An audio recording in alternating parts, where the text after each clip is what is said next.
first recorded attempt to make a cryptocurrency was in 1983 with the introduction of eCash. The aim was to anonymously transfer money using a digital currency to transfer the transaction. This didn't gain much traction as it held no real advantage of the already developing online bank system. 25 years later, a new form of technology was introduced. Published in a paper under the pseudonym Satoshi Nakamoto, his aim was to allow online payments to be sent directly from one party to another without the burdens of going through a financial institution. This became Bitcoin and emerged as a disruptive technology.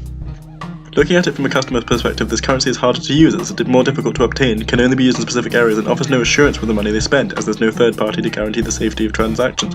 So why is it disruptive? Well, it's a lack of that third party that's so appealing to people who use it. This provides actual anonymity independent of other intervening organizations. This is achieved using blockchains. Chains work by users sending their bitcoins via blocks of information through an intricate network maintained by Bitcoin miners. These transactions then record in a ledger which is publicly distributed.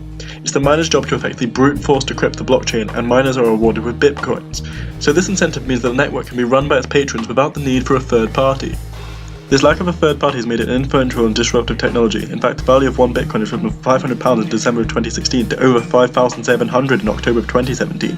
These features make this currency appealing to new audiences. A 2013 study showed that 11% of the Bitcoin market was being used for trading drugs and narcotics, and another 5% for other illegal services. Because the money doesn't have to go through a bank, the user doesn't have to be verified, and the seller's unknown, this aids a legal trade.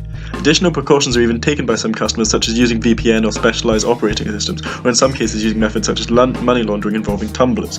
So all in all, this means it's very difficult for law enforcement to persecute those profiting from this system. One example of online drug marketing is Silk Road, which was set up in 2011 to be an online illegal marketplace using Bitcoin. This site became popular as it made trading easy, the Bitcoin price would adjust to real prices, and the transactions were made more secure. A study in 2012 showed that Silk Road transactions accounted for up to 9% of the total Bitcoin spending over a 29-day period. There's little research being taken on how to track sellers. One method was introduced in 2013 in which a Bitcoin seller was emulated to download information about network transactions. Then, find single input transactions and surge of transactions with a single IP, and then discover that seller's IP address, therefore unraveling the network by tracking transactions with them. Another method called an eclipse attack involves monopolizing the victim's incoming and outgoing connections, isolating potential threats from the network. However, new technology is developing such as Monero, which is a more secure version of Bitcoin and is supposedly impossible to track. So overall, cryptocurrencies have aided online illegal markets, but it's hard to tell who will win the war between law enforcement and anonymity.